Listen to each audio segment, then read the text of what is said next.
चलिए तो market outlook में स्वागत करते हैं हीलियस म्यूचुअल फंड के सीईओ दिनशॉ ईरानी जी का। दिनशॉ सर, गुड मॉर्निंग, बहुत स्वागत है। थैंक यू सो मच हमारे लिए समय निकालने के लिए। सर, ये जो अप्रैल सीरीज की शुरुआत बड़ी ही इंटरेस्टिंग होती हुई दिखाई दी है।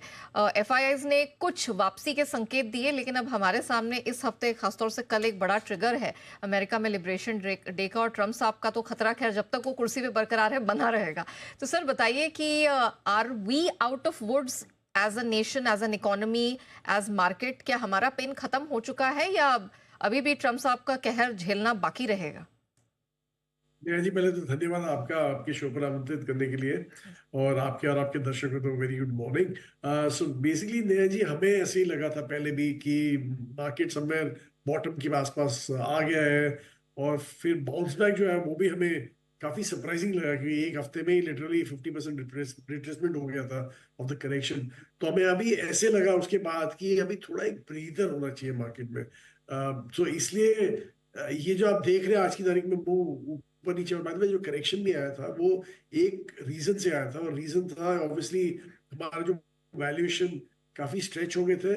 और उन स्ट्रेच्ड वैल्यूएशंस को टू जस्टिफाई अर्निंग्स ग्रोथ जो होनी चाहिए वो भी डिसअपियर हो रही थी, मतलब एज इन वो खत्म हो गई थी। उल्टा सितंबर में तो नेगेटिव अर्निंग ग्रोथ थी।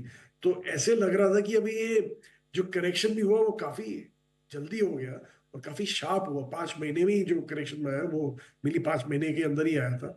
तो हमें वो भी लगा कि वो काफी हद तक एक अनजस्टिफाइड था, क्योंकि from all time peak premium से हम ऑल टाइम लो प्रीमियम में पहुंच गया था विज़-अvis द एमएससीआई वर्ल्ड इंडेक्स। तो इसलिए हमें लगा कि अभी ये बॉटम हो गया। और आपने देखा कि एफआई भी वापस आ गई, क्योंकि उनको भी लगा कि काफी सेलिंग हो चुकी है इंडिया में। रुपया ऑलरेडी कोलैप्स हो चुका था उस समय तक विज़-अvis द डॉलर, और अभी तो स्टेबल हो रहा है। तो इसलिए ऑल दीज ट्रिगर्स जो थे वो उसकी चलते एफआई वापस आ गए। लेकिन अगर जो ये ट्रम्प जी के जो वो है डिसीजंस है, पुल बैक है डिसीजंस का, वो सब नहीं होते तो आई वुड हैव सेड कि ये टाइम है मार्केट में टू चूज एंड पिक। आराम से आप अपने स्टॉक्स पिक कीजिए, देखिए कौन सा आपको पसंद है और उसमें आप ले लीजिए। बिकॉज हमें लग रहा है कि यहाँ से एक रैली बन सकती है। लेकिन एज आई सेड कि पहले तो 2 तारीख को क्या होने वाला, दो मतलब हमारी 3 को, उनकी तो रात को हमारी हो जाएगी। तो 3 तो हमारा बाजार में इम्पैक्ट आएगा।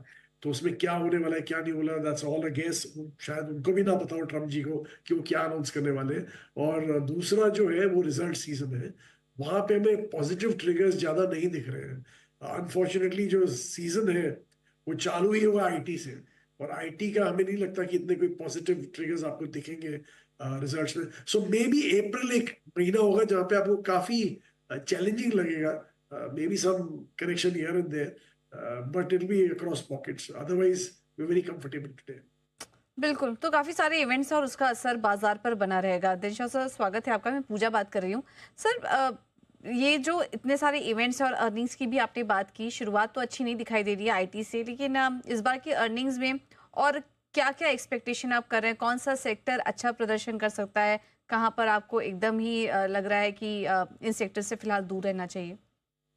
जी पूजा जी, बेसिकली हमें ये जो क्वार्टर है उसमें काफी ऐसे पॉकेट्स दिखेंगे आपको डिसअपॉइंटमेंट के। एक तो मैंने आपको बता ही दिया, IT will be a big disappointment. दूसरा एफएमसीजी का जो पॉकेट है वो भी काफी डिसअपॉइंटिंग रहेगा, क्योंकि अर्बन डिमांड कोलैप्स हो गई। और अर्बन डिमांड सारे प्रीमियम प्रोडक्ट्स लेती है, तो वहां पे आपको काफी हद तक एक कंप्रेशन मार्जिन दिखेंगे। टॉप लाइन ग्रोथ बहुत ही नम सी दिखेगी। फिर दूसरा एक और जो सेक्टर में हमें लग रहा है जहाँ पे प्रेशर रहने वाला है वो ऑब्वियसली हमारे कंज्यूमर ड्यूरेबल्स का है। जबकि और basically unfortunately consumer durables, normally लोग एसी सोचते हैं लेकिन काफी चीजें होती है कंज्यूमर ड्यूरेबल्स में। लेकिन एसी में भी गर्मी बहुत है, बिक बहुत रहे हैं, लेकिन कंपटीशन भी बहुत है। तो उसके चलते वहां पे भी प्राइस का डिस्ट्रक्शन हुआ है रादर देन एप्रिसिएशन। तो इसलिए हमें लग रहा है कि वो सेक्टर में काफी हद तक एक प्रेशर रहेगा। जो हमें अच्छे लगते हैं वो तो ऑब्वियस है। एक तो है बैंकिंग सेक्टर।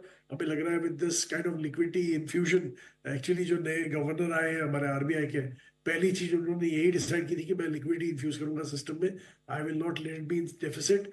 और कोई 2-2.5 लाख के डेफिसिट से अभी सिर्फ 60,000 के आसपास ही कोई डेफिसिट रह गया है लिक्विडिटी का सिस्टम में। तो that's a very big positive banking sector के लिए। और दूसरा एनबीएफसी के लिए तो बहुत ही बढ़िया होता है, क्योंकि ना ही लिक्विडिटी का प्रॉब्लम सॉल्व हो गया, पर इंटरेस्ट रेट कट्स के चलते वहां पे भी उनको बेनिफिट होता है। तो ये सेक्टर तो पक्का बहुत ही बढ़िया करेगा बीएफएसआई, अगर जो आप कंसोलिडेट करें तो with that sector should do well. One more sector जो हमें लग रहा है अच्छा करेगा वो है हॉस्पिटैलिटी का। आपने खुद ही देख लिया होटल इंडस्ट्री, अगर जो आप रूम बुक करना जाए तो पिछले साल से कोई 40-50% ज्यादा ही देना पड़ता है। तो डोमेस्टिक टूरिज्म पिकअप हो रहा है, इंटरनेशनल टूरिज्म पिकअप हो रहा है, तो आई थिंक वो सेक्टर काफी अच्छा। और बाय द वे ये इनका पीक सीजन रहता है विंटर का, मार्च क्वार्टर वाला, तो that should do well. And obviously एक और जो सेक्टर हमें पसंद है और जो अच्छा करेगा वो है हमारे हेल्थ केयर का सेक्टर, मेनली हॉस्पिटल्स वहाँ पे, जहाँ पे हमें लग रहा है कि काफी अच्छे रिजल्ट्स आएंगे। ऑलराइट सर, थोड़ा एसआईपी के लिहाज से भी हमारे दर्शकों को एडवाइस करिए, क्या करें? जो लोग म्यूचुअल फंड में पैसा लगा रहे हैं उनके लिए किस तरह के मौके इस तरह के मार्केट में हैं, कहाँ पर पैसा लगाएं, कैसे लगाएं, ये भी बताइए। जी देखिए नेहा जी, एक्चुअली जैसे मैंने बोला कि ये अप्रैल का महीना तो हमें काफी हद तक ऐसा लग रहा है कि थोड़ा चैलेंजिंग रहेगा। और ज्यादा, बाय द वे एक चीज बता दूं, चैलेंजिंग का मतलब ये नहीं है कि करेक्शन आपको दिखेगा, रैली तो बिल्कुल नहीं देखने वाली, पर करेक्शन भी मुझे नहीं लगता ज्यादा डीप होंगे। ऑब्वियसली पॉकेट्स में डीप होंगे। इसलिए जो मैं निवेशकों को ये बोलना चाहूंगा कि आप अगर जो कोई देख रहे हैं फंड, तो ऐसा देखिए जहाँ पे एक छटा हुआ फंड मैनेजर हो, जो स्टॉक पिकर हो, जो अपना फंड को रेगुलर चर्न करता हो, क्योंकि काफी चीजें चेंज होने वाली है आगे चल के। और ये जो बाजार है आज की तारीख में, एक्सक्यूज मी, हमें लग रहा है कि एक स्टॉक पिकर का मार्केट रहेगा, इसलिए you have to be with stock picking fund manager. और दूसरा जो मैं हमेशा बोलता हूँ कि आपकी जो रिस्क एपेटाइट है, वही आपका डायरेक्शन डिसाइड करेगी कि आपको किधर जाना है। रिस्क एवर्स जो लोग हैं वो मेनली आप हेज फंड, मतलब as in हमारे ये बैलेंस एडवांटेज फंड वगैरह लेते हैं, लेकिन जो रिस्क टेकर्स होते हैं उनको भी अपना जो है रिस्क स्प्रेड करना चाहिए। Have a healthy mix of flexi, mid and small, mid cap, large cap, ये सब रहना चाहिए उनपे। और स्टार्ट विद सिप्स। सिप तो एक बहुत ही गिवन चीज है जो आपको ना ही ऊपर में एवरेज करवाती है, पर जब नीचे में आप एवरेज करते हैं तब जाके आपका एक्चुअल रिटर्न जनरेशन होता है। तो इसलिए सिप इज अ मस्ट। बिल्कुल एसआईपी तो हर माहौल में हर मार्केट की वॉलेटिलिटी में करना ही चाहिए, ये तो ज़रूरी है। लेकिन दिशा सर, अब अप्रैल महीना जो कि हम बात भी कर रहे थे काफ़ी ज़्यादा इवेंटफुल रहने वाला है। अगला बड़ा इवेंट वो ये भी आ रहा है आरबीआई पॉलिसी, और अभी तक आरबीआई ने काफ़ी सारे जितने भी कदम उठाए बैंकिंग सेक्टर के लिए तो काफ़ी ज़्यादा पॉजिटिव रहे हैं। इस बार की पॉलिसी से आप क्या उम्मीद कर रहे हैं? क्या कोई रेट कट हो सकता है? क्योंकि फेड ने तो अभी अपने हाथ रोके हुए हैं, लेकिन आरबीआई से इस बार आप क्या उम्मीद कर रहे हैं? जी पूजा जी, फेड का तो प्रॉब्लम ही अलग है। फेड का प्रॉब्लम है कि उनके जो प्रेसिडेंट है डोनाल्ड ट्रम्प जी, वो हर एक चीज जो बात करते हैं वो इन्फ्लेशनरी होती है, जबकि वहां पे इन्फ्लेशन का इतना आज की तारीख में प्रॉब्लम नहीं है।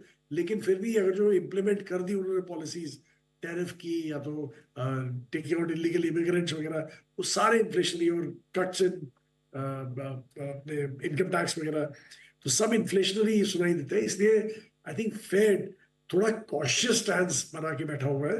लेकिन अगर जो हमारे डोमेस्टिक की बात करें, तो इन्फ्लेशन का इशू आज की तारीख में नहीं है हमें। तो इसलिए मुझे नहीं लगता कि आरबीआई को कोई भी झिझक होगा, शायद एक 25 बिप तो कर ही लेंगे। और दूसरा जो लिक्विडिटी इन्फ्यूजन है वो जारी रहेगा। तो मुझे नहीं लगता कि आरबीआई थोड़ा हटेंगे अपने स्टैंड से। And this is the need of the hour, क्योंकि आप देखिए कि गवर्नमेंट ने क्या किया। एक तो पहले तो उन्होंने अपने बजट में सीधा जो टैक्स स्लैब है 7 लाख का 12 लाख कर दिया, और दूसरा they also want consumption to come back into play. तो उसके चलते one big factor is obviously low interest rates. तो मुझे नहीं लगता कि आरबीआई रुकेगा, मुझे लग रहा है कि वो इंटरेस्ट रेट जारी